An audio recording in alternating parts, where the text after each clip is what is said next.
రాజ్యాంగాన్ని రక్షణ చేయాల్సినటువంటి హోంశాఖ సహాయ మంత్రి గూండాలను పంపి దాడులు చేయిస్తున్నాడు. ఈ రాష్ట్రంలో ముఖ్యమంత్రిగా హోంమంత్రిగా ఉన్న ఆయన 2.5 సంవత్సరాలుగా వరుసగా బీఆర్ఎస్ పార్టీ కార్యాలయాల మీద దాడులు జరిపిస్తున్నాడు. బీఆర్ఎస్ ఎమ్మెల్యేల కార్యాలయాలంటే క్యాంప్ ఆఫీసులు అంటే అవి ప్రజల ఆస్తులు, అదేమి ప్రైవేటు బిల్డింగ్స్ కావాలి. ప్రజల పన్నుల నుంచి వచ్చినటువంటి ఆదాయంతో కట్టినటువంటి బిల్డింగ్స్, వాటి మీద ఎట్లా దాడులు దిగబడతారు? ప్రభుత్వమే ప్రభుత్వ ఆస్తుల మీద దాడులు చేయించడం వికృతము విడ్డూరం మాత్రమే కాదు, పరమ నేరం. నేరపూరిత అంటే ఇవాళ నేరమే అధికారమై కూర్చుంది, నేరస్తులే మంత్రులు అవుతున్నారు, నేరపూరితమైనటువంటి పరిపాలన సాగుతోంది. ఇంత జరుగుతూ ఉంటే వరుసగా చూశారు మీరు. సిద్దిపేట ఎమ్మెల్యే క్యాంప్ ఆఫీస్ మీద దాడి, తర్వాత గజ్వేల్ క్యాంప్ ఆఫీస్ మీద దాడి, ఆ తర్వాత మేడ్చల్ ఆఫీస్ మీద దాడి, ఆ తర్వాత ఇప్పుడు ఇవాళ కరీంనగర్ గంగుల కమలాకర్ గారి క్యాంప్ కార్యాలయం మీద దాడి, హుజురాబాద్ కార్యాలయం మీద దాడి, వరుస పెట్టి బీఆర్ఎస్ ఎమ్మెల్యే కార్యాలయాల మీద దాడి జరుగుతున్నది. దీన్ని ప్రభుత్వం ప్రోత్సహిస్తున్నది. నిన్న మీరందరూ టీవీలలో స్పష్టంగా చూసింది.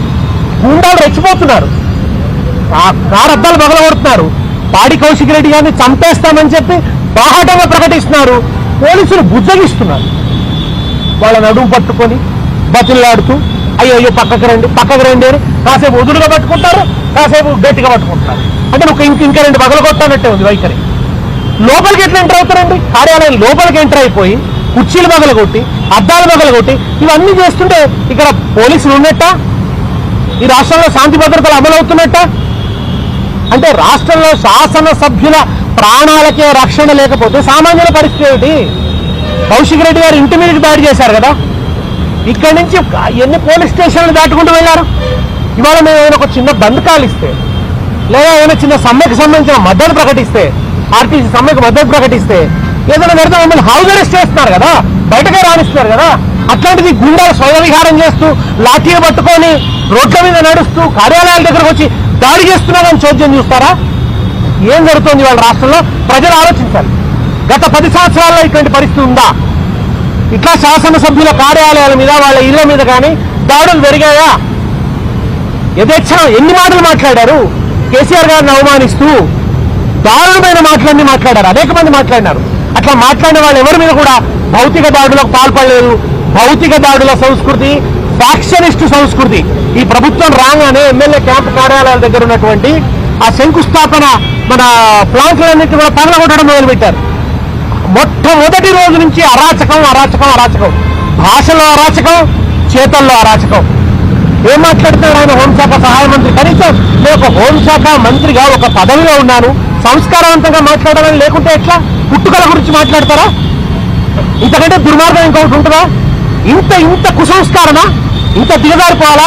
దేశం కోసం, ధర్మం కోసం, హైందవ సంస్కారం అని మాట్లాడే వాళ్ళు పుట్టుకల గురించి మాట్లాడతారా? ఏం చదివాను? భగవద్గీత చదివావా? ఉపనిషత్తులు చదివావా?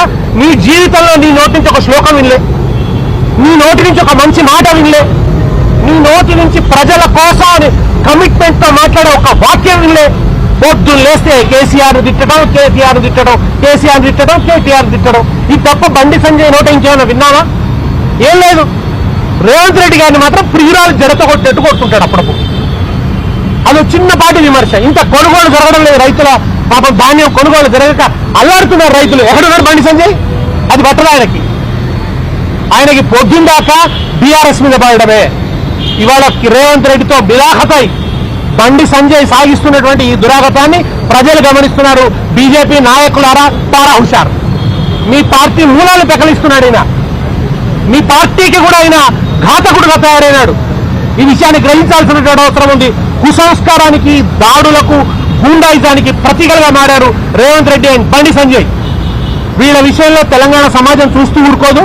చైతన్యవంతమైనటువంటి సమాజం, ప్రజాస్వామ్య విలువల్ని ప్రేమించేటువంటి సమాజం, ప్రజాస్వామ్య పోరాటం చేసి తెలంగాణను సాధించినటువంటి సమాజం కనుక ఈ సమాజం మిమ్మల్ని క్షమించదు. ఇవాళ మేము అందుకనే ఆనంద్ గారికి చెప్పినాం, వారి నుంచి మేము ఆశిస్తున్నాం, వారు చట్టాన్ని రక్షిస్తారని ఆశిస్తాం, మాకేం ఫేవర్గా ఆశించట్లేదు. ఈ రాష్ట్రంలో ఎమ్మెల్యేల కార్యాలయాలు కాపాడండి, ఎమ్మెల్యేల ప్రాణాలు కాపాడండి అని అడిగాం. ఎమ్మెల్యేల మీద దాడులు జరగకుండా చూడండి. ఈ ఫ్యాక్షనిస్ట్ సంస్కృతి, ఈ బీహార్లో ఉండేటువంటి దాడుల సంస్కృతిని తెలంగాణలో రానివ్వకండి అని చెప్పడానికి వచ్చినాం. వీళ్ళకి అరాచకాలు చేస్తే ఆత్మరక్షణ కోసం రేపు ఇతర పార్టీల వాళ్ళు కూడా దాడులు చేయాల్సి వస్తుంది. అప్పుడు ఏమైపోతుంది? ఈ రాష్ట్రం రావణ కాష్టం అవుతుంది, అగ్నిగుండం అవుతుంది. ఈ రాష్ట్రంలో అన్ని విలువలు దిగజార్చడానికి ఈ ఇద్దరు నాయకులు కూడా రాష్ట్రాన్ని నాశనం చేస్తున్నారు, అన్ని విలువలు దిగజారలు చేస్తున్నారు, పతనం వైపు రాష్ట్రాన్ని తీసుకుపోతున్నారు. కనుక వీళ్ళ విషయంలో కఠినమైనటువంటి చట్టబద్ధమైనటువంటి చర్యలు తీసుకోవాలి. నిన్న ఎవరైతే దాడులు చేశారో వాళ్ళందరి మీద కూడా స్ట్రింజెంట్ యాక్షన్ తీసుకోవాలి. హత్యానేరం మోపాలి. పెట్రోల్ బాంబులు తీసుకొని వచ్చారు, మ్యాచ్ బాక్సులు తీసుకొని వచ్చారు. నిన్న కౌశిక్ రెడ్డి గారు పొరపాటున వాళ్ళ పాల బడి ఉంటే ఇవాళ ఆయన పరిస్థితి ఏమై ఉండేది. కనుక ప్రాణాలు తీసడానికి కూడా సిద్ధపడి వస్తున్నారు. ఈ విషయంలో ప్రజలే వీళ్లకు బుద్ధి చెప్పాలి. పోలీస్ వెంటనే వాళ్ళ బాధ్యతను నిర్వర్తించాలి. అంతే తప్ప నాయకులకు గులాంగిరి చేయొద్దని, నాయకులకు సలాం చేయొద్దని, చట్టానికి, ప్రజలకు, రాజ్యాంగానికి రక్షణ ఇవ్వాలని కోరుతున్నాను.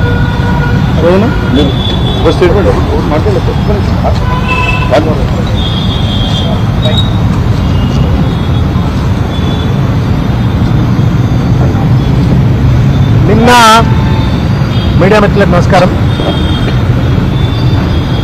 నిన్న కరీంనగర్లో జరిగినటువంటి ఒక ఉదంతం అత్యంత అమానవీయమైనటువంటిది, రాజ్యాంగ వ్యతిరేకమైనటువంటి చర్య. ఒక కేంద్ర హోంశాఖ మంత్రిగా ఉండి తనే కుట్రపూరితంగా గుండాగాళ్ళందరినీ ప్రేరేపించి కౌశిక్ గారి పైన, గంగుల కమలాకర్ గారి యొక్క కార్యాలయం పైన రౌడీలను, గుండాలను మారణాయుధాలతో పంపించి దాడి చేయించినటువంటి ఒక పరిస్థితి. ఈ రాష్ట్రంలో లా అండ్ ఆర్డర్ పరిస్థితి ఎంతగా దిగజారింది. ఇది ప్రజాస్వామ్య పాలన కాదు, గూండాల, రౌడీల పాలన అన్నట్టుగా నిన్న మొత్తం ఉదంతం అంతా కూడా కనబడ్డది.